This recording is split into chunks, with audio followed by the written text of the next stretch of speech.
This is your GMA Regional TV. Buong puso para sa Pilipino. Ang mga pinakamalalaking balita sa One North Central Luzon ngayong Miyerkules. 43 anyos na babaeng bumili lang ng merienda. Patay matapos sumemplang ang sinasakyang motorsiklo sa Mangaldan, Pangasinan. Tuluyang pagbupa ng baha sa Dagupan City. Posibleng abutin pa raw ng 2 hanggang 3 araw ayon sa autoridad. Karambola ng 4 na sasakyan sa San Jacinto, Pangasinan. Sa pool sa CCTV. Kapangalan ni dating Pangulong Marcos at PBBM, ating kilalanin. Ito ang GMA Regional TV 1 North Central Luzon. Masanto siya nga rin na imbaga mali, maya pagat panapon kapuso. Narito na ang One North Central Luzon. Hatid namin ang mga pinakamalalaki at pinakahuling balita sa Ilaga at Gitnang Luzon. Live mula rito sa GMA Dagupan Station, ako po si Chris Zuniga. Patay ang 43 anyos na babaeng bumibili lang ng merienda matapos na sumemplang ang sinasakyang motorsiklo sa Mangaldan, Pangasinan. Nakaalerto, Claire Lacanilaw, Dungka. Sa kuha ng amateur video, makikita ang 2 tao na nakahandusay sa kalsada matapos sumemplang ang sinasakyang motorsiklo sa bahagi ng Barangay Banlag, Mangaldan, Pangasinan.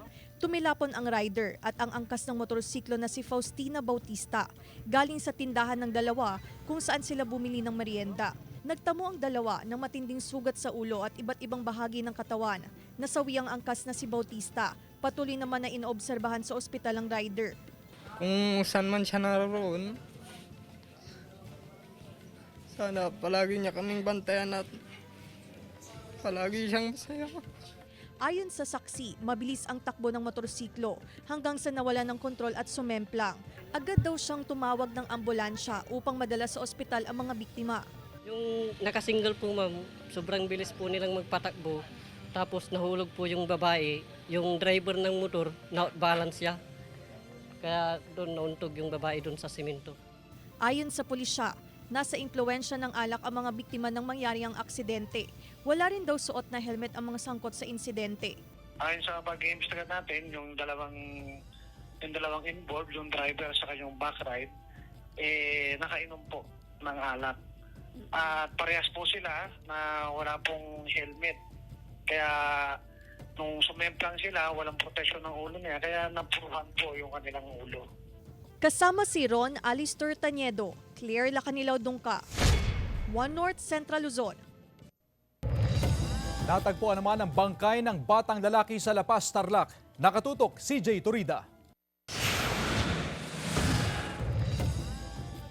Tulong-tulong ang mga rescuer ng La Paz MDRRMO sa pagbuhat sa mga labi ng 10 taong gulang na batang lalaki matapos matagpo ang palutang-lutang sa Kaut, La Paz, Tarlac noong Lunes, September 9. Sa paunang investigasyon ng mga otoridad, nagkayayaan ang bata kasama ang 5 pang kaibigan na magpunta sa Sapa noong Linggo, September 8. Meron kasing malawak na parang bukirin, ngayon napuno ng tubig. So hindi na nila alam yung sukat ng tubig. So habang naglalaro sila, natuwa. Napunta sila sa malalim, tapos yung 5 yung nakabalik, yung isa naiwan.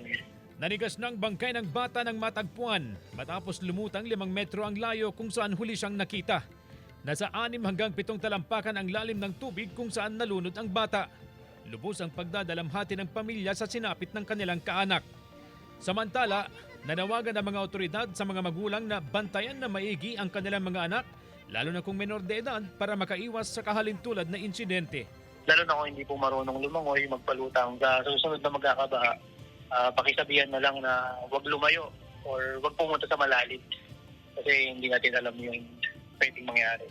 CJ Torida, One North Central Luzon. Sa kabila ng magandang panahon, ilang residente sa Dagupan City nananatili pa rin sa evacuation center. Sundan sa ulat ni Jeric Pasilyao.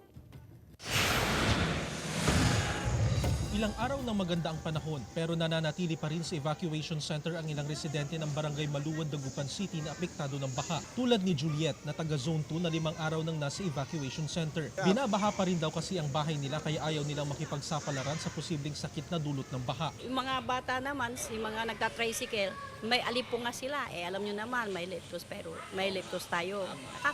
Nakakatakot din naman. Nasa 39 na pamilya katumbas ng 124 na individual pa rin ang nasa evacuation center ng barangay. Patuloy ang monitoring ng mga kawani ng BDRRMO sa sitwasyon ng mga inilikas na residente. Sa ngayon, wala pa namang umaalis sa ating mga evacuees dahil gaya ng sabi natin, sa looban, malalim po yung sa kanila dahil medyo nahihirapan ang paglabas ng tubig ngayon gawa ng may mga matataas na mga creeks and may mga nakaharang siguro kaya nahihirapang bumalik ang tubig pabalik ng ilog. Binabaha pa rin ang ilang sityo sa barangay kabilang ang Sitio Fisheries, Calle 2, Calarin, Zone 1 at Zone 2. Posibleng abutin pa raw ng 2 hanggang 3 araw bago humupa ang baha. Pansamantala ngayon nag-monitor po kami, karamihan po sa kanilang mga kabayan is underwater pa po kaya hindi pa natin sila pinauwi. Kasama si Daryl Peralta, Jarek Pasiliao.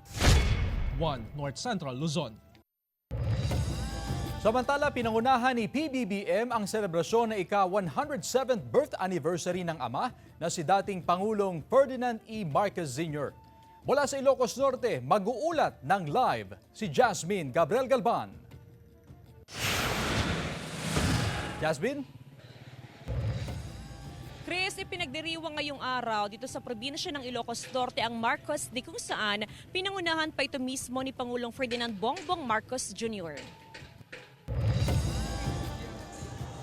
Pinangunahan ni Pangulong Ferdinand Marcos Jr. ang ika-107th na birth anniversary celebration ng kanyang ama na si dating Pangulong Ferdinand Marcos Sr. sa Batac City, Ilocos Norte. Dumalo muna sa misa ang Pangulo kasama ang kanyang buong pamilya. Kasunod nito ang wreath-laying ceremony kung saan nag-alay ng bulaklak si PBBM sa bantayog ng dating Pangulo. Sa mensahe ni PBBM, inalala ang sakripisyo, dedikasyon at kabayanihan ng kanyang yumaong ama para sa kapakanan ng bawat Pilipino at ng bansa. And I have followed that credo from the very beginning of my term. And I will continue to follow that credo. Be a good Filipino. Be a Filipino that loves your countrymen. Be a Filipino that loves your country. And do everything and sacrifice everything to achieve that purpose. Gabay raw ni PBBM ang kanyang ama sa mga mahalaga niyang desisyon sa buhay. And so when I look back now at the life that I have led, and I see what is the guiding principle that I can learn from my father. When things are confusing, when things have become so complex, what is the essence of service that my father taught me? And that is very simple, but not easy to achieve. But it is simple. Be a Filipino, serve the Filipino, protect Filipinos and the Philippines. Kabilang sa mga pinuntahan at pinasyalan ni Pangulong Ferdinand Bongbong Marcos Jr. ay ang mga booth mula sa iba't ibang mga bayan tampok ang mga masasarap na pagkain. Gaya na lamang dito sa booth ng Pagudpod na kung saan meron silang steamed kabatiti with fillings. Ito po yun mga kapuso at ating titikman.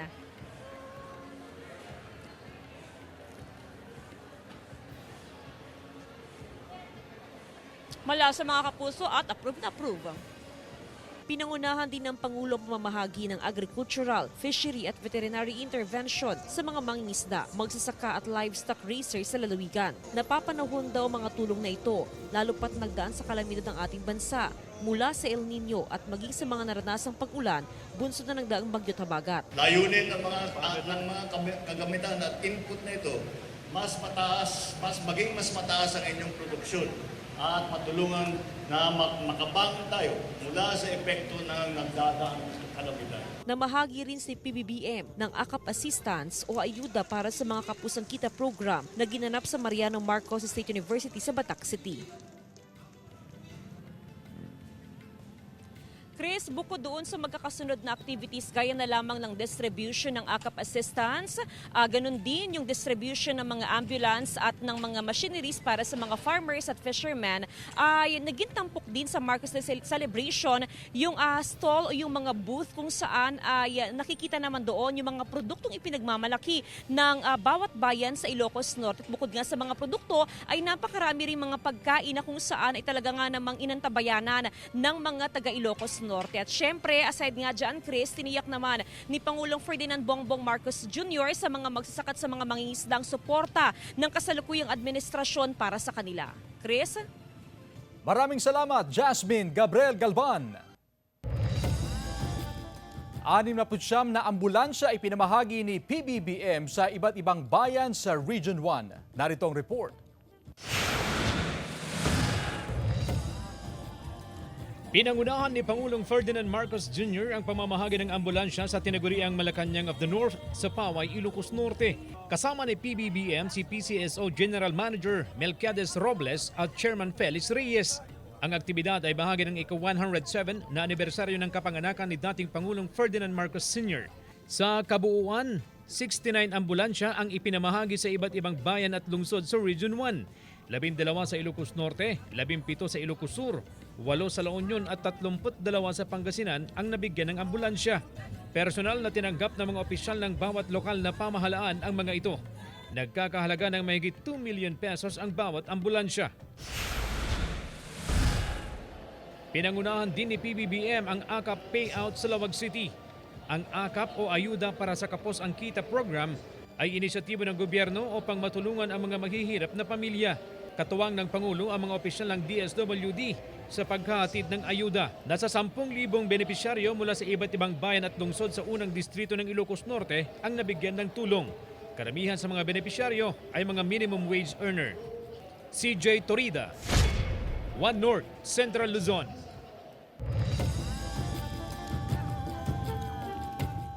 Mga kapuso, magsasagawa naman ng special recruitment activity ang Public Employment Services Office ng lokal na pamahalaan sa Mangaldan, Pangasinan sa September 19, 2024. Ayon sa PESO, mahigit sa 850 na trabaho abroad ang bubuksan para sa mga nagdanais maghanap buhay sa ibang bansa, partikular sa Cambodia, Germany, Qatar, Thailand, Bahrain at Italia. Bahagi na rin ito ng 124th Philippine Service Anniversary at Civil Service Month celebration ngayong Setyembre. Pinapayuhan ng mga aplikante na maghanda ng resume at iba pang kailangan na dokumento sa paghahanap ng trabaho. Ito ang GMA Regional TV 1 North, Central Luzon.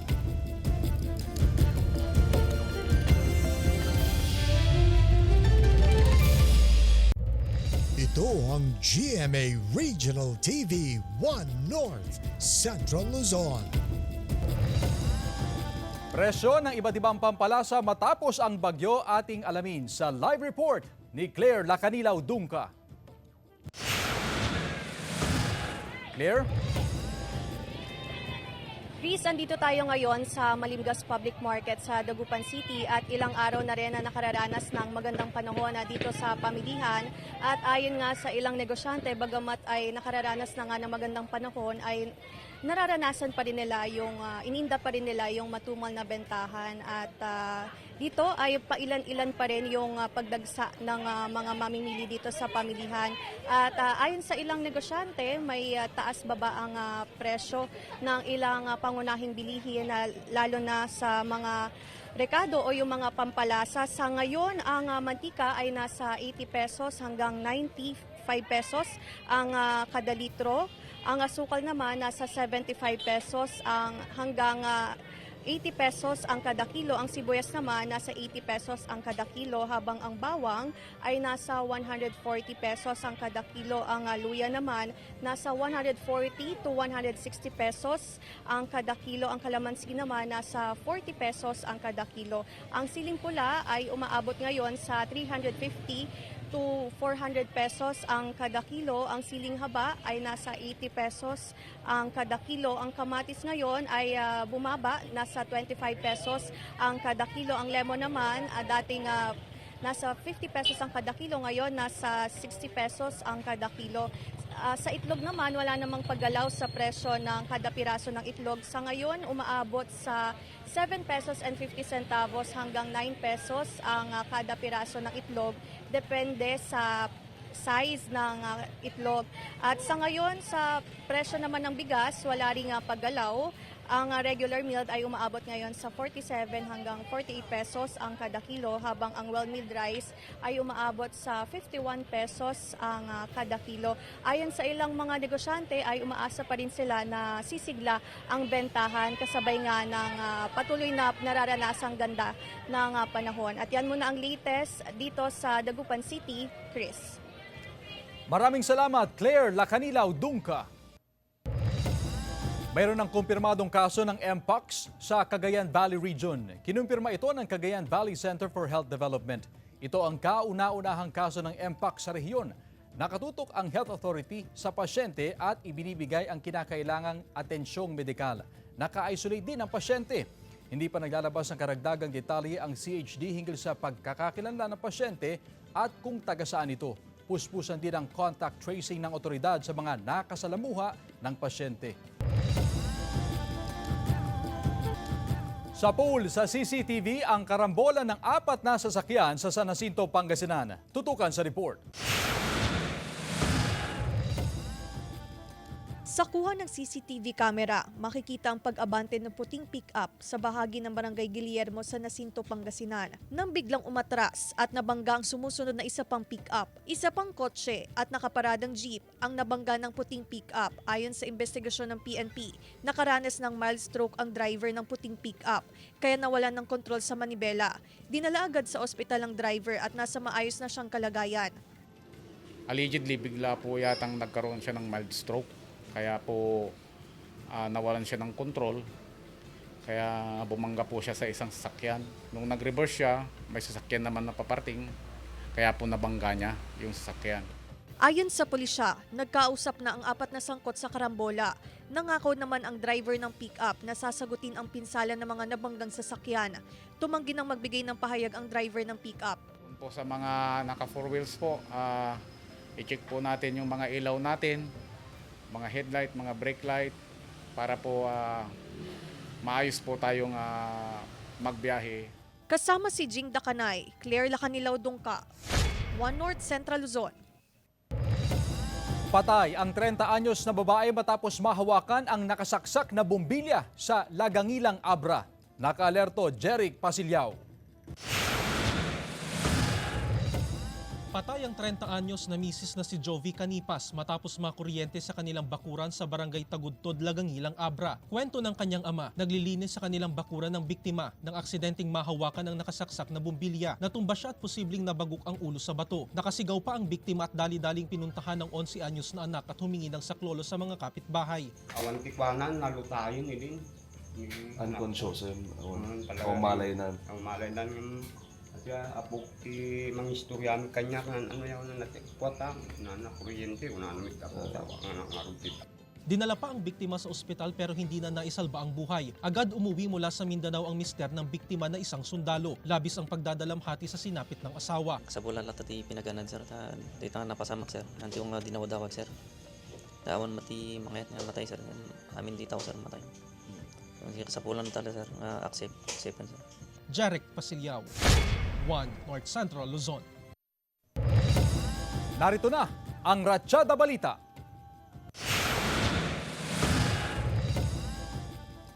Patuloy ang pagsasagawa ng Permits and Licensing Division ng Baguio City Government ng business permit inspection sa iba't ibang barangay sa lungsod. Kahapon, September 10, nagsagawa ang PLD ng inspection sa Barangay Happy Homes. Tinitiyak ng mga inspektor na sumusunod sa batas at iba pang panuntunan ang mga negosyante. Binibigyan din ng pagkakataon ng mga negosyante na magtanong sa mga kawani ng PLD hinggil sa kanilang mga negosyo o kung sakali man na naisyuhan sila ng Notice of Violation. Handa na ang mga Certificate of Candidacy para sa mga nagbabalak tumakbo sa anumang posisyon sa susunod na eleksyon. Sa Baguio City, inabisuhan na ang mga kakandidato na mag-scan ng QR code para malaman ang mga impormasyon at makapaghanda sa paghahain ng COC. Nakatagda ang paghahain ng COC sa October 1 hanggang 8 mula alas 8 ng umaga hanggang alas 5 ng hapon. Gaganapin ito sa Baguio Convention Center. Pansamantalang isasara sa mga motorista ang kahabaan ng Lower Bonifacio Street sa Baguio City sa September 15, 2024, araw yan ng linggo. Isasara ito mula alas 3 ng hapon hanggang alas 10 ng gabi. Ito ay upang bigyang daan ang huling araw ng 2024 bar exams kung saan isang universidad sa lungsod ang ginagamit bilang testing center. Ang pagsasara ng kalsada ay alinsunod sa Executive Order No. 90, Series of 2024. CJ Torida, One North Central Luzon. Batas na magbabawal sa paggamit ng social media sa mga bata sa Australia isinusulong. Yan at iba pang globalita sa ulat ni Jeric Pasilyao.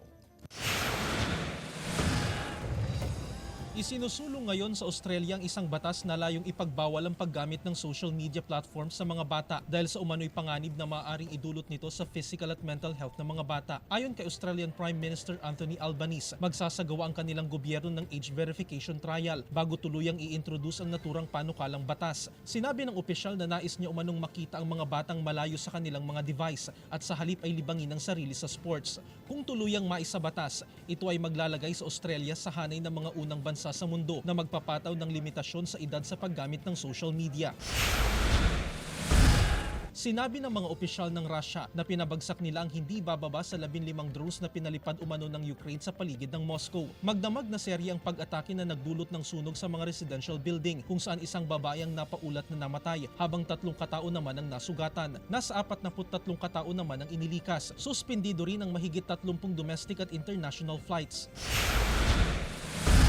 Tinawag na discriminatory ng China ang pagpasa ng Amerika sa isang panukalang batas na naglalayong higpitan ang mga biotech company ng mga Chino. Hinimok ng tagapagsalita ng Chinese Foreign Ministry na igalang ng Amerika ang market principles sa trade rules at itigil ang pagsusulong ng batas na anilay maling paggamit ng iba't ibang dahilan upang supilin ang Chinese companies. Matatandaan na nitong Lunes lamang nang ipasa ng US Congress ang panukalang batas na layong higpitan ng mga biotech company dahil sa sinasabing issue sa national security. Jeric Pasilyao, One North Central Luzon.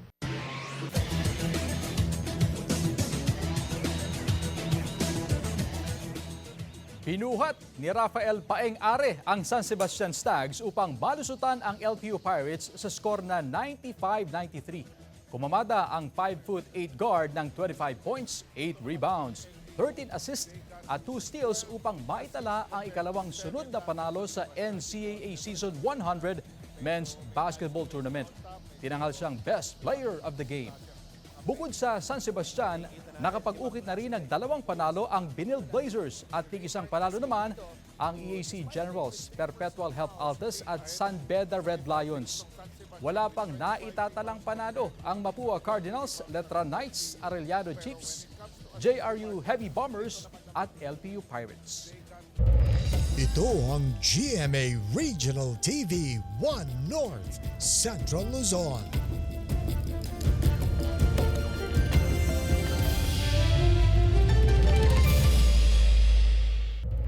Ito ang GMA Regional TV 1 North Central Luzon.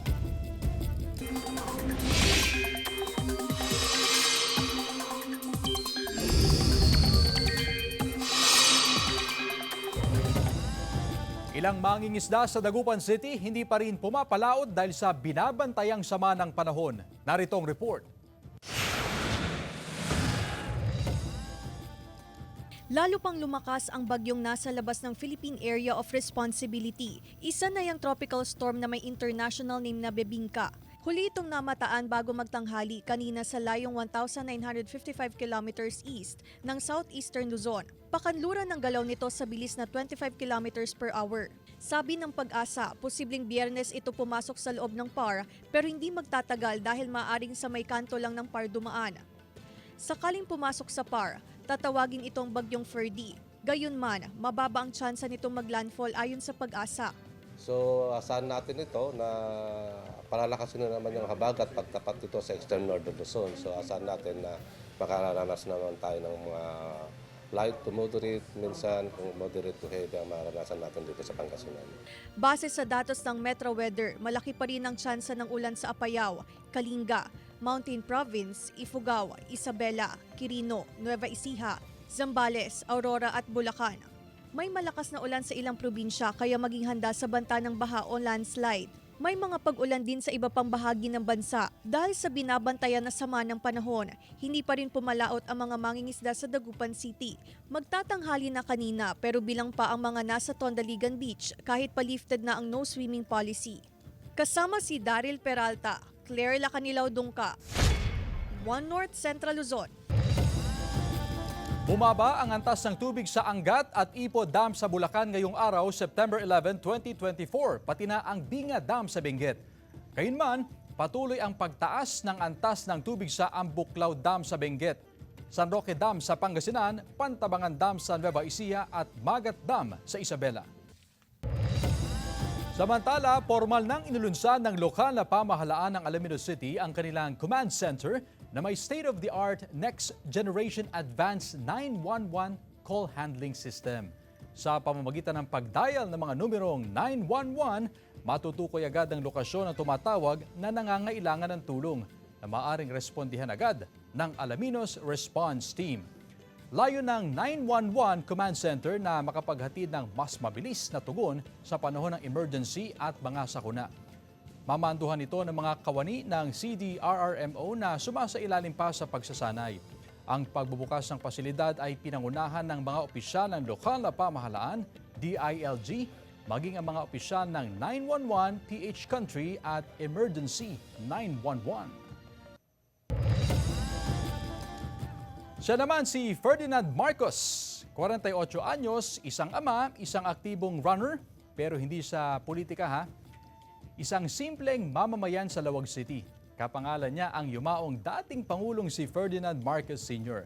na ginugunita ang anibersaryo ng kapanganakan ngayong araw, September 11. Siyempre, kapangalan din niya ang kasalukuyang Pangulo na si Ferdinand Marcos Jr. Tinatawag din na Makoy si Ferdinand. Marami raw ang hindi naniniwala at nalilito sa kanyang pangalan. Ang akala ng karamihan ay isang biro lang ang pagtawag sa kanya ng Ferdinand Marcos. Maging sa mga transaksyon sa bangko ay hinahanapan daw siya ng iba pang ID o katibayan na siya nga talaga si Ferdinand Marcos. Proud daw siya sa nakapangalan niya ang mag-amang Ferdinand Marcos pero hindi raw niya kamag-anak ang pamilya Marcos. Happy birthday lang kayo. Sana matupad yung pangarap niya, this nation can be great again. Samantala, mapapanood niyo po ang episode na ito at iba pang pinakahuling lokal na balita sa official website ng GMA Regional TV, www.gmaregionaltv.com. Pwede rin kayo bumisita sa aming official YouTube channel, GMA Regional TV, at i-click ang subscribe button para sa pinakamainit na balita mula sa mga rehiyon.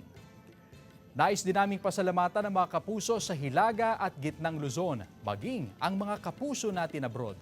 Dahil sa GMA Regional TV, local news matters. At yan ang mga pinakamalaki at pinakahuling balita sa Hilaga at Gitnang Luzon. Maraming salamat sa pagsama sa amin pati na ang mga kapuso sa ibang bansa na tumutok sa mga balita sa rehiyon. Ako po si Chris Zuniga. Kami ang GMA Regional TV, One North Central Luzon. Buong puwersa para sa mas malaking misyon at mas malawak na pagdilingkod sa bayan.